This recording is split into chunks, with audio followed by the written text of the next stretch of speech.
Na ga mijina da uwar da ta haife ni turmi ɗaya da taɓarya. Da gaske al'amarin ya faru, don haka kafin mu shiga daga ciki, muna roƙon duk wanda bai yi subscribe ba ya danna subscribe. Sannan ku danna alamar ƙararrawar sanarwa ta yadda za mu sanar da ku da zaran mun ɗora sabon bidiyo. Masu karatu, wannan labarin da kuke shirin saurara, labarin wata ɗalibar ɓoye ce da ta turo mini saƙon neman shawarata. Bayan na karanta kuma na ba ta shawara, sai na nemi izininta na rubuta wannan labarin a shafina, wato na ɗora shi a channel ɗina mai suna Masoya 24 domin neman ƙarin shawarwari daga masu bibiyana. Labari ne da ya faru da ita, ba ƙirƙirar labari ba ne, da fatan za a bata shawara mai amfani. Mun haɗu da mijina ne a shekaran da ya zo bautar ƙasa daga jiharsa ta Gombe. Aka turo shi koyarwa a makarantarmu ta mata da ke jihar Filato. A nan ne soyayya ya shiga tsakanina da shi. Mun yi kamar shekaru 3 muna soyayya. A shekarar da ta gabata ne, a watan Oktoba, aka ɗaura mana aure da shi. Na kuma koma garin Gombe da zama. Mijina mutum ne mai matuƙar sauƙin kai da kuma kula da haƙoƙin da suka rataya a kansa. Don haka ne a kullum ina burin ganin mutuwa ce kaɗai za ta raba mu. Yana gama karatunsa ya samu aiki a wata ma'aikatar gwamnatin tarayya. Aka kuma bar shi ya zauna a nan garinsu. Sai dai yakan yi tafiya zuwa Abuja idan hakan ya kama. Kamar yadda na soma baku labarin, tunda muka yi aure har zuwan kamin wannan lokacin, mijina bai taɓa mini wani laifin da yau zan riƙe shi a zuciya ba. Don haka zaman aure mu abin sha'awa ne ga duk wanda ya san mu. Mu biyu iyayenmu suka haifa. Ina da babban wa namiji wanda a wani rikici na faɗa addini aka kashe shi, da shi da mahaifinmu. Don haka muka rage daga ni sai mamanmu. Mahaifiyata yanzu take cika shekarunta na 40 da haihuwa. Mace ce da ta sadaukar da rayuwanta ganin nawa rayuwar ya inganta. Ganin yadda 'yan uwan mahaifina suka kwace mana dukiyoyinmu da suka kama gaba ɗaya. Tabbas mahaifiyana tana da kyan halitta. Idan bata maka bayani ba za ka ce ta kai shekarunta ba.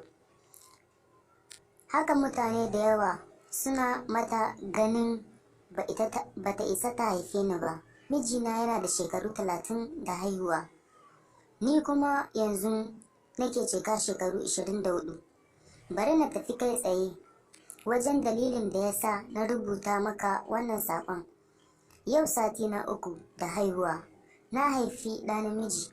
Hakan ya sa mahaifiyata ta zo ganin jikanta, inda ta ce za ta yi makonni 2 a gidanmu. Da yake a babban gida muke mai ɗakuna 3, kuma kowane ɗaki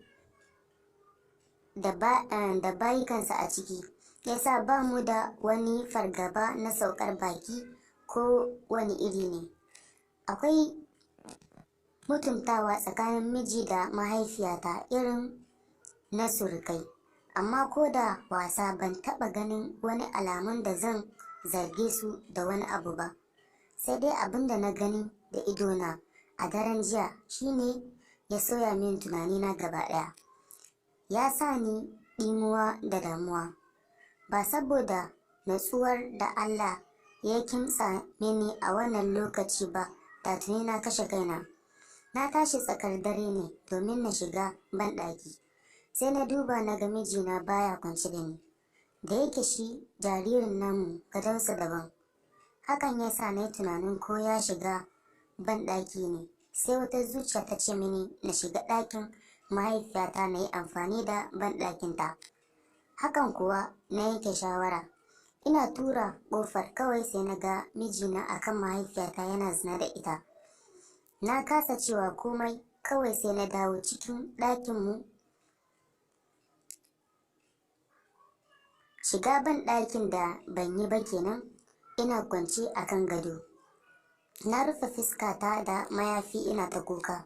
Sai da aka samu kamar mintuna 30 bayan ganin su da na yi, sannan mijina ya dawo. Na kwanta tamkar ina bacci.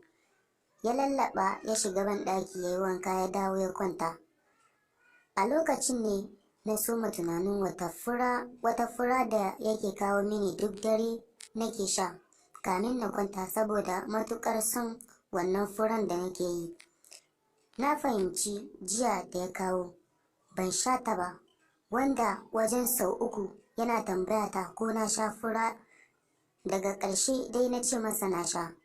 Tabbas a wannan furan yake sa mini maganin bacci. Idan na yi bacci sai ya shiga ɗakin mahaifiyata.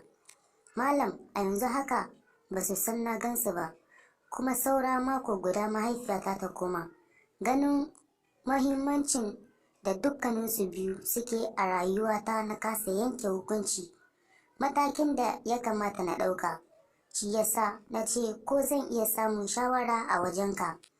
Don Allah malam, ka taimaka mini, ina cikin mawuyacin jarrabawar da zuciyata ba za ta iya ɗauka ba idan babu shawarar masana. Me ya kamata na yi? Ni dai ban taɓa samun matsala da mijina ba sai wannan. Ba ni da kuma kowa yanzu a rayuwata idan ban da waɗannan mutum biyu da suka shigar da ni wannan matsalar. Don Allah ina neman shawara.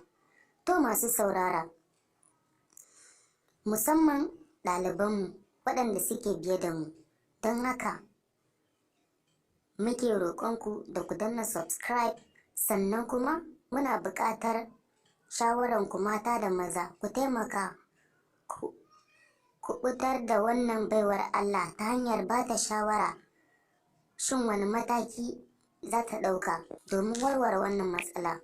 Sannan muna roƙonku ku danna subscribe, sannan ku danna alamar ƙararrawar sanarwa ta yadda za mu sanar da ku da zarar mun ɗora sababbin bidiyo. Mun gode.